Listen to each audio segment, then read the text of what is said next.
Good morning, students. How are you? I hope all of you are safe and healthy at your homes.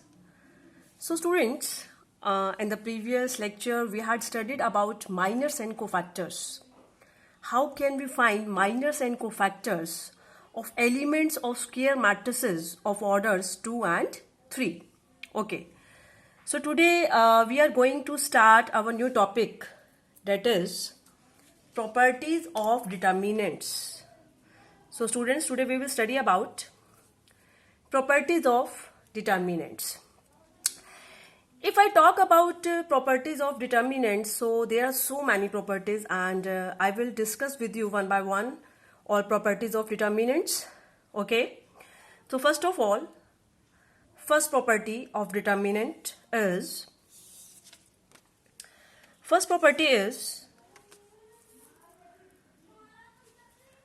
the value of the determinant remains unchanged if its rows and columns are interchanged. It means if we interchange rows and columns of a determinant, then value of determinant will not be changed. Okay, so student, let us see with help of an example. Let we have a matrix A.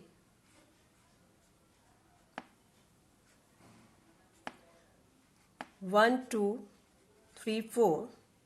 Okay, so we can take here determinant because I am talking about determinant, value of determinant.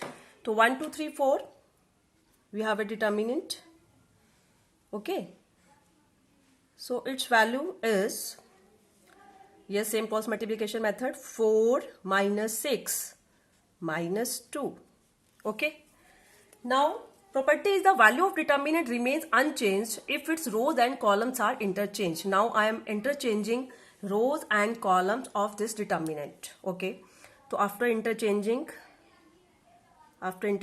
we will get 1, 2, 3, 4. Okay, and let us see now what will be its determinant, its value. So 4 minus 6, it will be again minus 2. So student, you can see I have interchanged rows and columns of this determinant. After interchanging, determinant is 1, 3, 2, 4 and its value is same as in case of determinant of A. So students, it is a first property, the value of determinant remains unchanged if its rows and columns are interchanged. तो अगर हम किसी determinant के रोज और column को interchange कर दें तो इंटरचेंज करने के बाद भी उस डिटर्मिनेंट की वैल्यू सेम रहती है, वैल्यू चेंज नहीं होती. ओके, तो स्टूडेंट्स, आई कैन राइट, मैं डिटर्मिनेंट को क्या लिख सकती हूँ, what is this, this is determinant of A transpose, this is determinant of A transpose. So I am writing here, this is determinant of A transpose because I have interchanged rows and columns of determinant A. So from here we get a result, that is determinant of A is equal to determinant of A transpose. तो यहाँ से हमारे पास एक result आ गया कि किसी भी matrix का डिटर्मिनेंट और उसकी ट्रांसपोज मैट्रिक्स का डिटर्मिनेंट सेम होता है. तो student, it's very simple. First property, the value of determinant remains unchanged if its rows and columns are interchanged. किसी भी डिटर्मिनेंट के रोज और कॉलम को इंटरचेंज करने पर उसके डिटर्मिनेंट की वैल्यू चेंज नहीं होगी. तो फॉर एग्जाम्पल, मैंने यहाँ पे एक डिटर्मिनेंट लिया 1, 2, 3, 4 and it's value is -2. After that मैंने यहाँ पे इंटरचेंज कर दिया इसके रोज और कॉलम को, और रोज और कॉलम को इंटरचेंज करने के बाद अगेन हमने डिटर्मिनेंट की वैल्यू फाइंड आउट की. तो आप देख सकते हैं वापस आपके पास वो वैल्यू आ रही है -2. It means determinant of A and determinant of A transpose both are same. तो from here we get a result, that is determinant of a matrix and its transpose matrix is always same. Okay, so it was all about our first property of determinants. Now we come to second property. So second property क्या कहती है, if any two rows or columns of a determinant are interchanged, then sign of determinant changes. According to this property, अगर हम किसी भी determinant के कोई दो रोज या कोई दो कॉलम्स को इंटरचेंज कर दें तो होगा क्या, जो आपके पास इंटरचेंज करने के बाद जो आपके पास नया डिटर्मिनेंट बनेगा, ठीक है, वैल्यू उसकी भी वही आएगी, न्यूमेरिकल वैल्यू जो आपके प्रीवियस डिटर्मिनेंट की आएगी, बट सिर्फ क्या चेंज आएगा, जो डिटर्मिनेंट का जो साइन है वो चेंज हो जाएगा. ओके, तो student let us see with help of an example. Let we have a matrix A. Let we have a determinant, sorry, we have a determinant A, determinant of A 1 2 3 1 0 1 2 1 minus 1. ठीक है, तो यहाँ पे मैंने एक determinant ले लिया है. ठीक है, नाउ वी नो, हमें पता है कि हमें इसको कैसे एक्सपेंड करना है. In the previous lectures I had discussed and I think आप सभी ने इसको प्रैक्टिस भी किया होगा, आप सभी को अब समझ में आ गया होगा. तो स्टूडेंट्स अगर आप प्रैक्टिस करेंगे तो आप डायरेक्टली बड़ी इजिली आप लिख सकते हैं. सो इसको एक्सपेंड करेंगे हम वैसे जैसे मैंने आपको बताया हुआ है कि आप फर्स्ट रो से एक्सपेंड कर दीजिए. तो after expanding we will get first of all 1, I will write 1.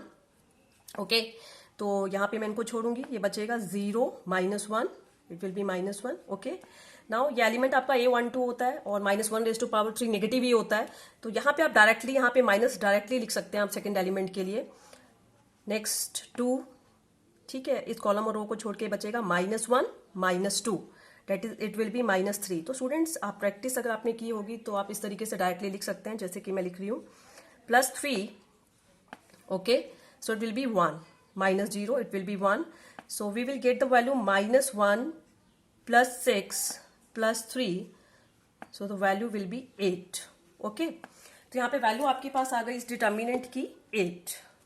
तो हमने इस डिटर्मिनेंट को एक्सपैंड किया और इसकी वैल्यू आपके पास आ गई 8. Now let us see property क्या कहती है. इफ एनी टू रोज और columns of a determinant are interchange, अगर मैं इस डिटर्मिनेंट के कोई भी दो रोज या कोई भी दो कॉलम्स, ठीक है, और यहाँ पे लिख दिया रोज के साथ भी कर सकते हैं, कॉलम्स के साथ भी कर सकते हैं. तो इफ एनी टू रोज और columns of determinant are interchanged, तो ऐसा करते हैं, यहाँ पे हम जो है हमारी जो फर्स्ट रो सेकंड रो है उसको इंटरचेंज कर देते हैं. तो इंटरचेंज करके देखते हैं हमारा क्या बनेगा डिटर्मिनेंट.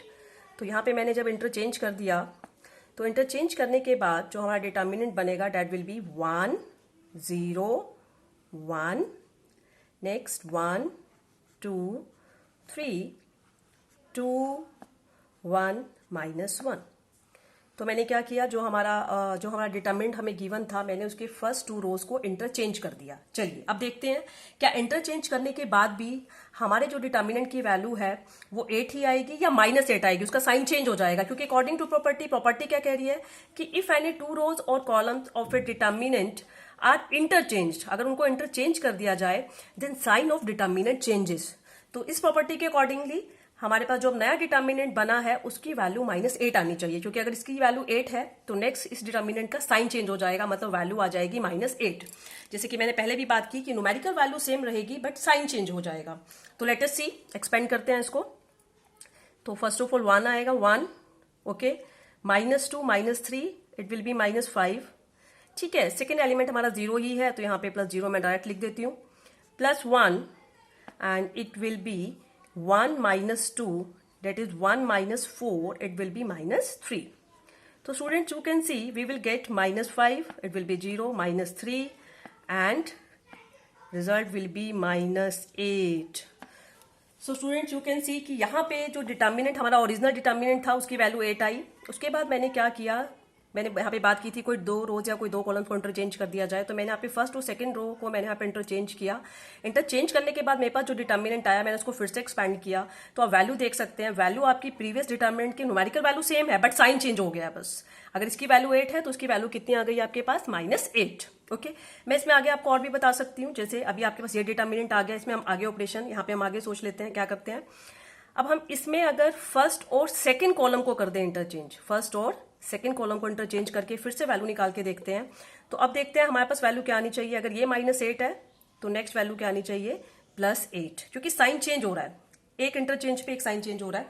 तो यहाँ पे मैं इंटरचेंज कर रही हूँ, मैं फर्स्ट और सेकंड कॉलम को इंटरचेंज कर रही हूँ. तो इंटरचेंज करने के बाद जो हमारा फर्स्ट कॉलम है वो बन जाएगा 0 2 1, ओके. सेकंड कॉलम बन जाएगा 1 1 2 एंड नेक्स्ट 1 3 -1, ओके अब इसको एक्सपेंड करते हैं तो देखिए स्टूडेंट्स वैल्यू क्या आनी चाहिए, यहाँ वैल्यू -8 है, ठीक है। मैंने इस डिटर्मिनेंट के फर्स्ट और सेकंड कॉलम को इंटरचेंज करके यहाँ पे एक नया डिटर्मिनेंट बना लिया है। अब इसकी जो वैल्यू है वो प्रीवियस जो हमारा डिटर्मिनेंट है -8 वैल्यू जो आई है, अब हमारी वैल्यू आनी चाहिए +8। तो लेट अस सी क्या 8 वैल्यू आएगी, यस आएगी, क्योंकि प्रॉपर्टी यही कहती है। तो इसको एक्सपेंड करते हैं, तो एक्सपेंड करने के बाद वी विल गेट, ठीक है, फर्स्ट एलिमेंट तो 0 ही है तो 0 ही आ जाएगा। सेकंड के लिए मैंने आपको बताया डायरेक्ट माइनस लिख सकते हैं क्योंकि ये 1 2 सबस्क्रिप्ट्स का सम नेगेटिव आता है, -1, यहां से आप रोज और कॉलम को छोड़ दिया आपने, -2 -3 it will B -5, next +1, okay, यहाँ पे रोज और कॉलम को छोड़ दिया, 4 -1 इट विल बी 3, तो you can see it will B +5 +3 it will be +8।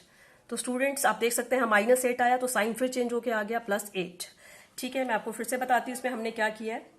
ये डिटर्मिनेंट हमें गिवन है, ठीक है। प्रॉपर्टी हमारी क्या थी, इफ एनी 2 रोज और columns of a determinant are interchanged then sign of determinant changes, okay. तो हमें एक डिटर्मिनेंट गिवन है, ठीक है, उसको मैंने एक्सपैंड किया, उसकी वैल्यू 8 आ गई। उसके बाद मैंने इस डिटर्मिनेंट के फर्स्ट और सेकंड रो को इंटरचेंज किया और इंटरचेंज करने के बाद फिर डिटर्मिनेंट को एक्सपैंड किया तो वैल्यू आ गई -8, इट मीन साइन चेंज हो गया, ठीक है। प्रीवियस डिटर्मिनेंट की वैल्यू 8 थी तो इंटरचेंज करने के बाद जो डिटर्मिनेंट बना उसका साइन चेंज हो गया -8।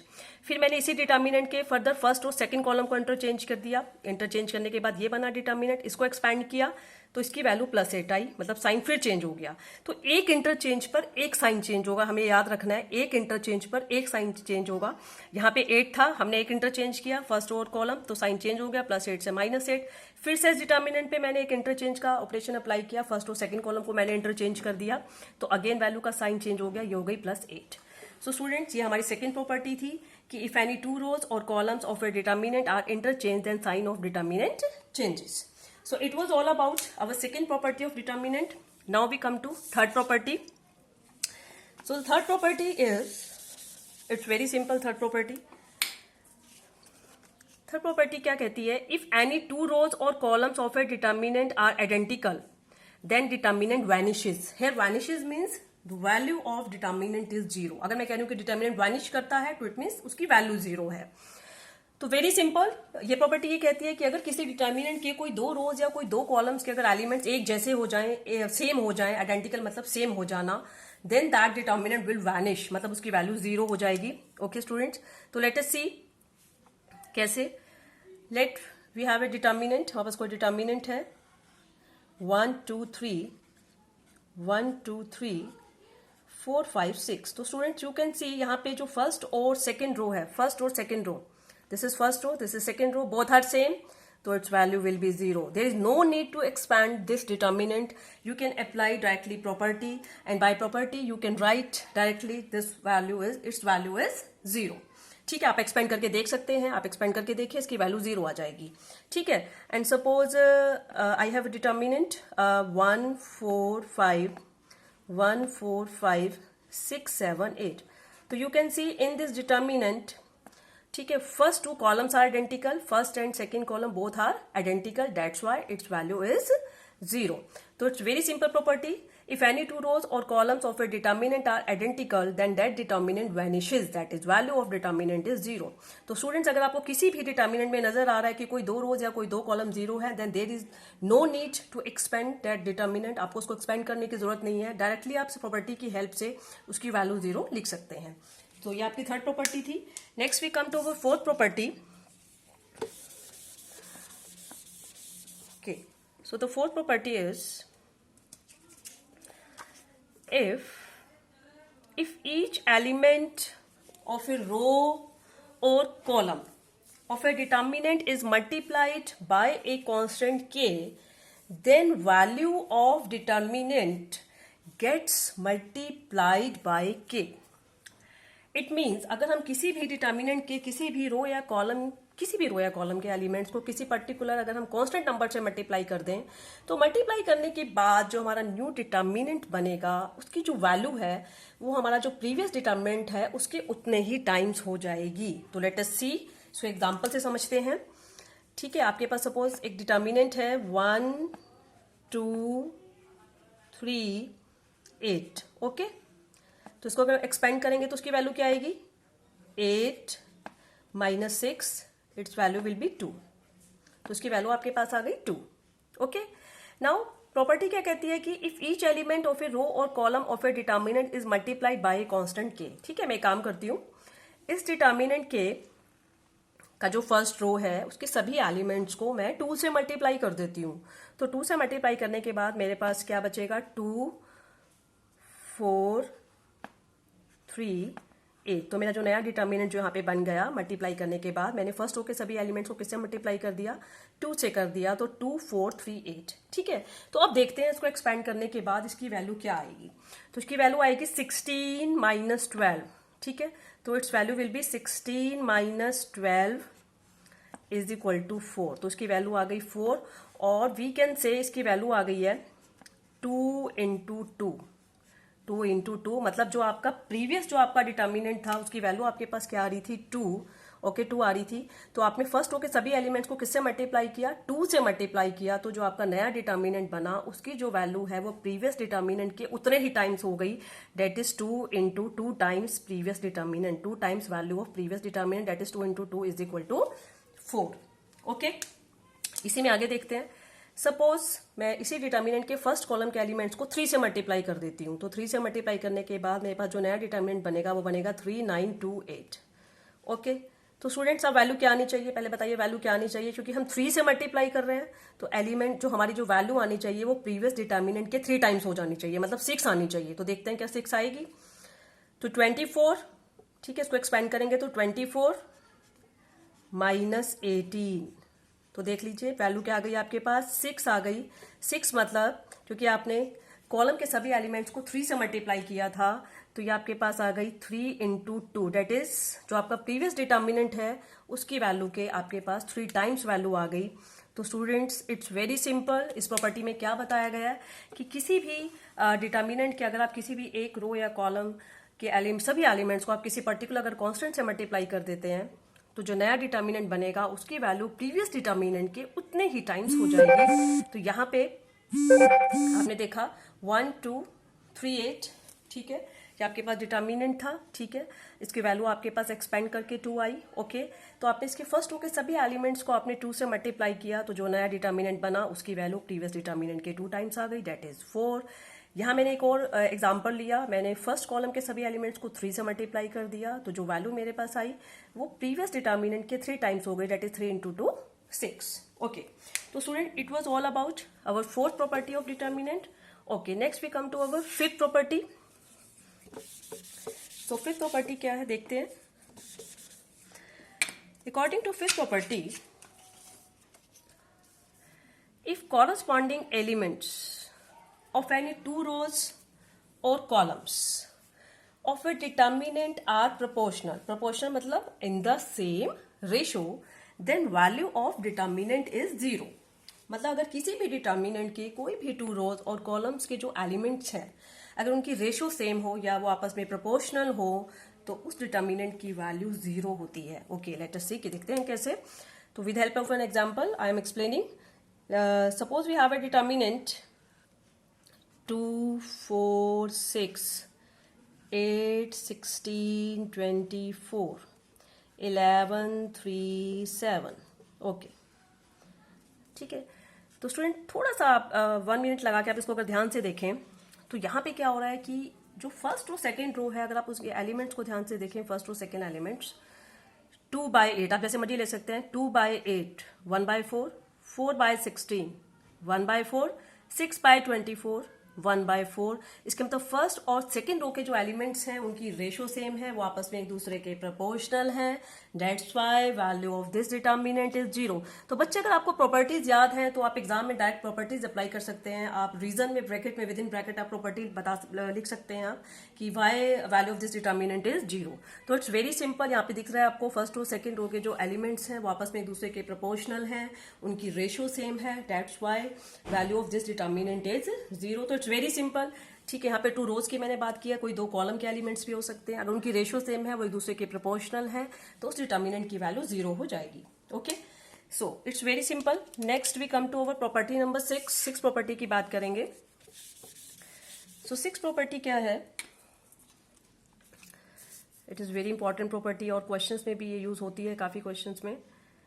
Yes, if some or all elements of a row or column. ठीक है, I am talking if some और all elements of a row or column of a determinant are expressed as sum of two or more terms, then determinant can be expressed as sum of two or more determinants. ठीक है, तो ये property क्या कहती है कि अगर किसी भी डिटर्मिनेंट के किसी एक पर्टिकुलर रो या कॉलम के अगर जो एलिमेंट्स हैं ओके उनको हमने as a sum of two और मोर टर्म्स अगर लिखा हुआ है तो उस पूरे डिटर्मिनेंट को हम एक्सप्रेस कर सकते हैं as a sum of two और मोर डिटर्मिनेंट्स.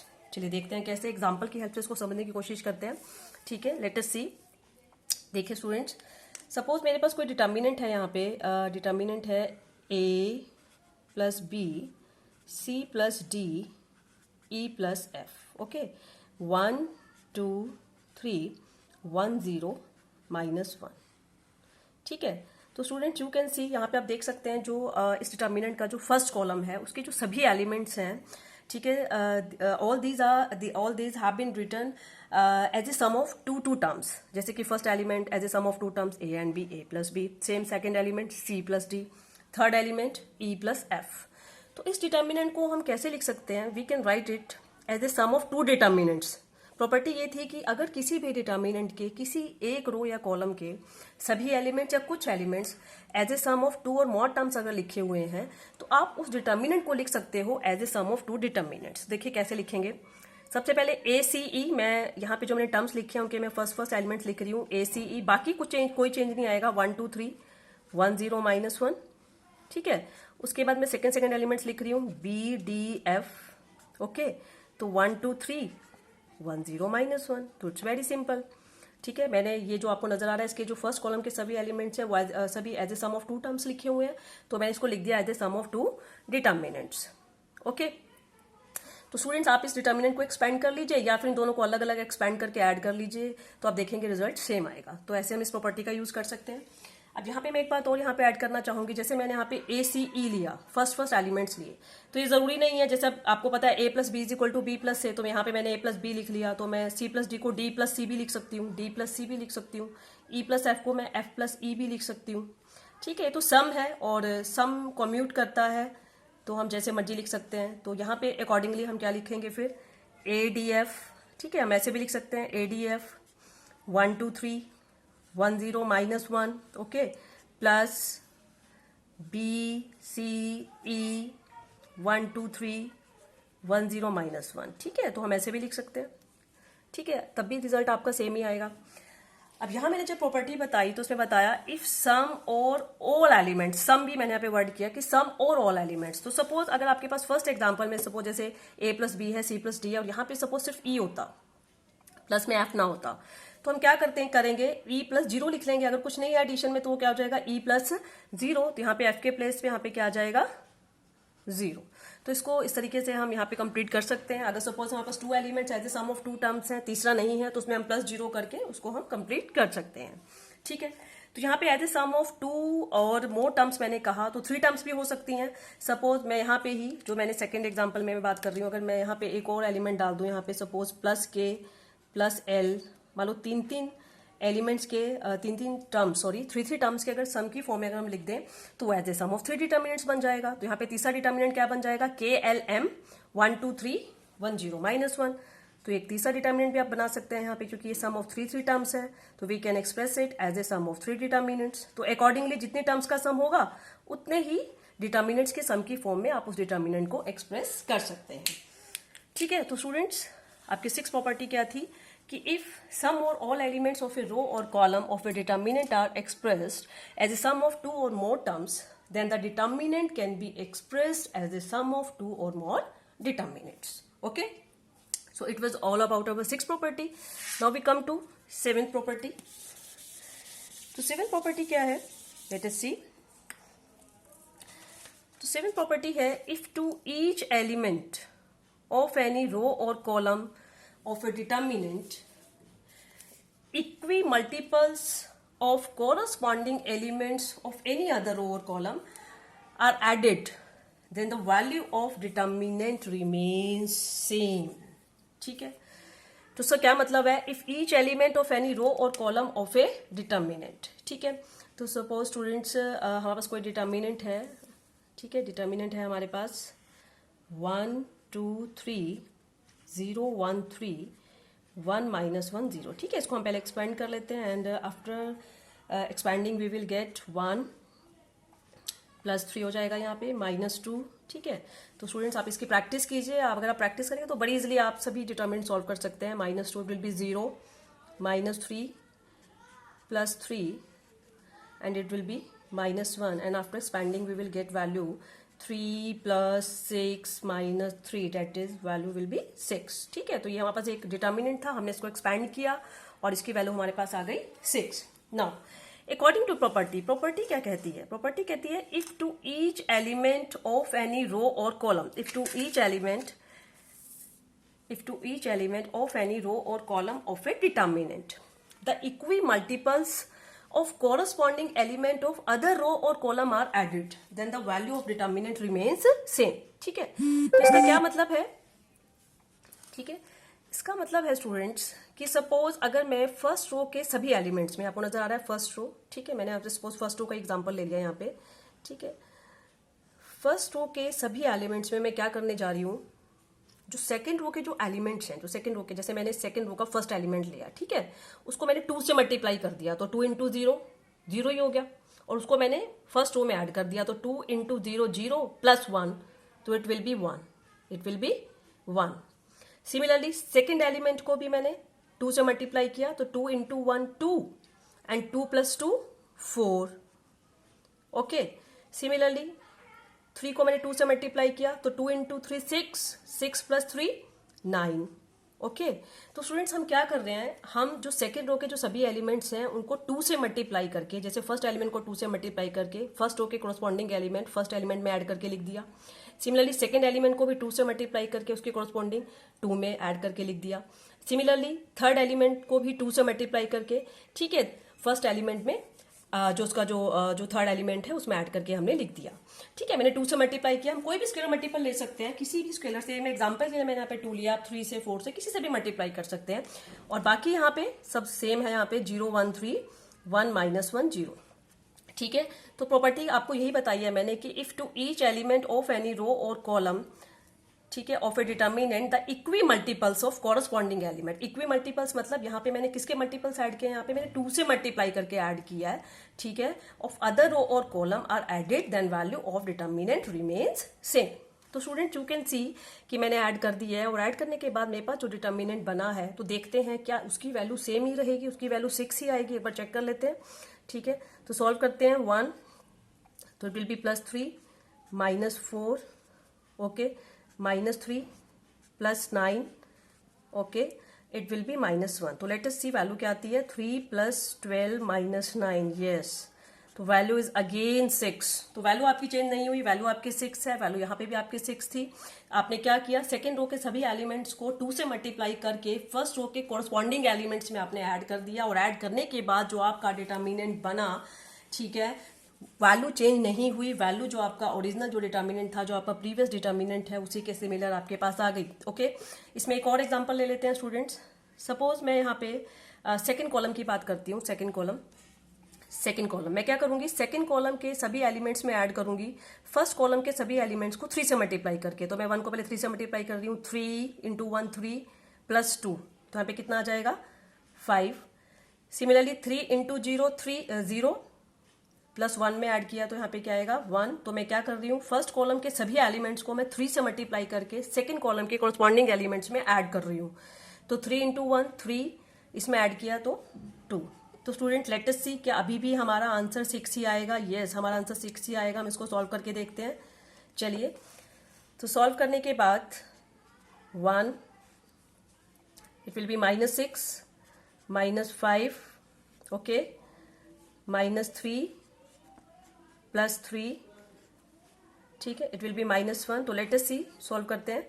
तो -6 + 15 -3, तो स्टूडेंट यू कैन सी कि आपके पास फिर से आंसर कितना आ गया आपका 6, अगेन 6 आपके पास आ गया है। तो आपने यहाँ पे इक्वी मल्टीपल्स आपने किसी रो और कॉलम के लेकर आपने उनको corresponding elements of any other row और कॉलम में ऐड किया। तो ऐड करने के बाद जो भी आपके डिटर्मिनेंट्स बने, जो वैल्यू है वो सेम आई, ठीक है। तो it was our seventh property, that is if to each element of any row और column of a determinant the equimultiples of corresponding elements of the row और column are added, then value of determinant remains same.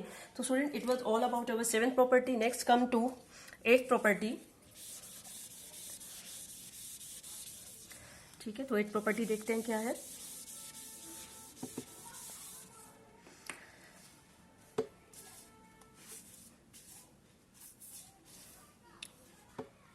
Yes,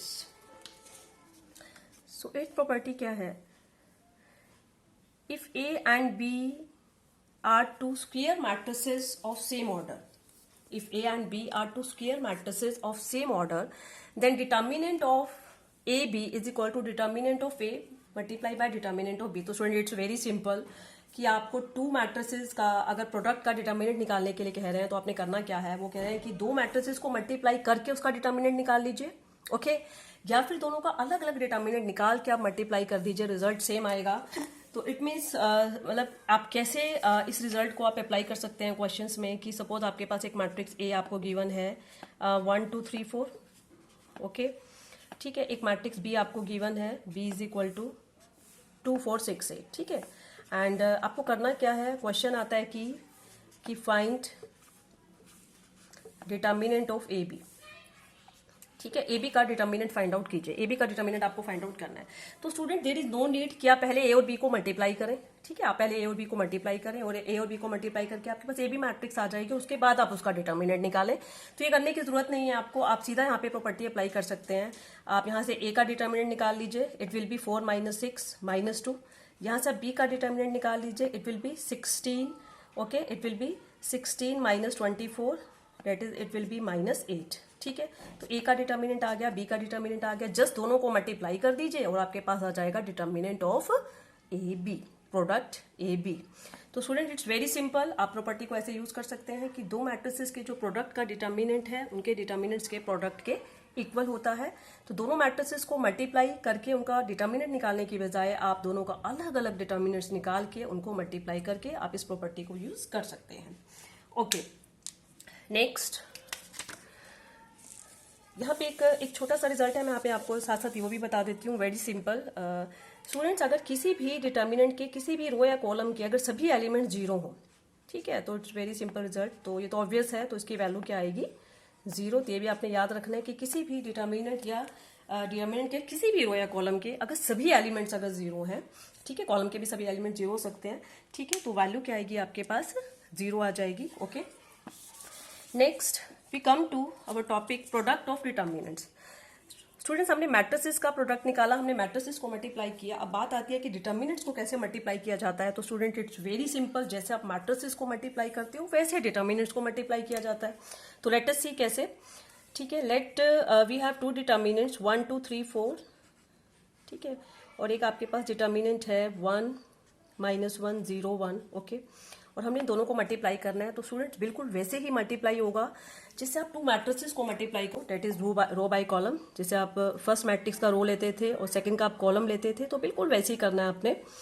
तो again बिल्कुल वैसे ही करेंगे. First row के सभी elements को second determinant के फर्स्ट कॉलम के कॉरस्पॉन्डिंग एलिमेंट से मल्टीप्लाई करके ऐड करेंगे. तो 1 × 1 1, 1 × 1 1, प्लस 2 × 0 0. तो ये 1 आ जाएगा आपके पास. ओके, फिर first row second column similarly वैसे ही 1 × -1 -1, प्लस 2 × 1 +2. तो 2 -1 आ गया यहाँ पे 1. ठीक है, आप इसको लिख के भी कर सकते हैं, जिसको लगता है मैं डायरेक्ट कर सकता हूँ डायरेक्ट लिख लीजिए. तो -1 + 2 1 +1. सिमिलरली अब यही काम हम सेकेंड रो के साथ करेंगे. सेकेंड रो फर्स्ट कॉलम, तो 3 × 1 3, तो इट विल बी 3, क्योंकि +4 × 0 तो 0 ही हो जाएगा. Similarly second row second column -3 + 4, तो इट विल बी +1.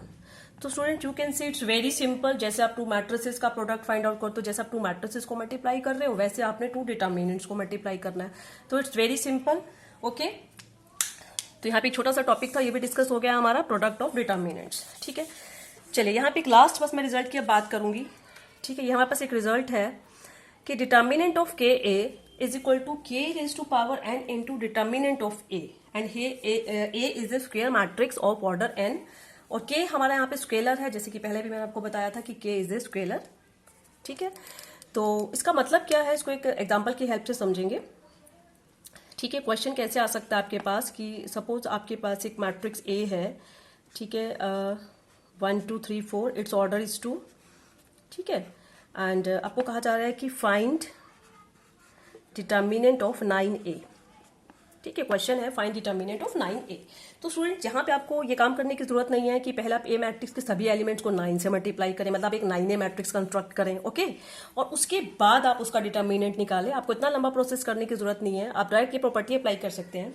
ठीक है, ये प्रॉपर्टी क्या कहती है, डिटर्मिनेंट ऑफ के ए। तो यहाँ पे के आपका क्या है, 9, ओके, तो ये किसके इक्वल होता है, के रेज टू पावर n। ठीक है, n यहाँ पे क्या होता है, square matrix of order n, A matrix का ऑर्डर। ठीक है, तो हमारा यहाँ पे क्वेश्चन में ए मैट्रिक्स का ऑर्डर क्या है, 2 है।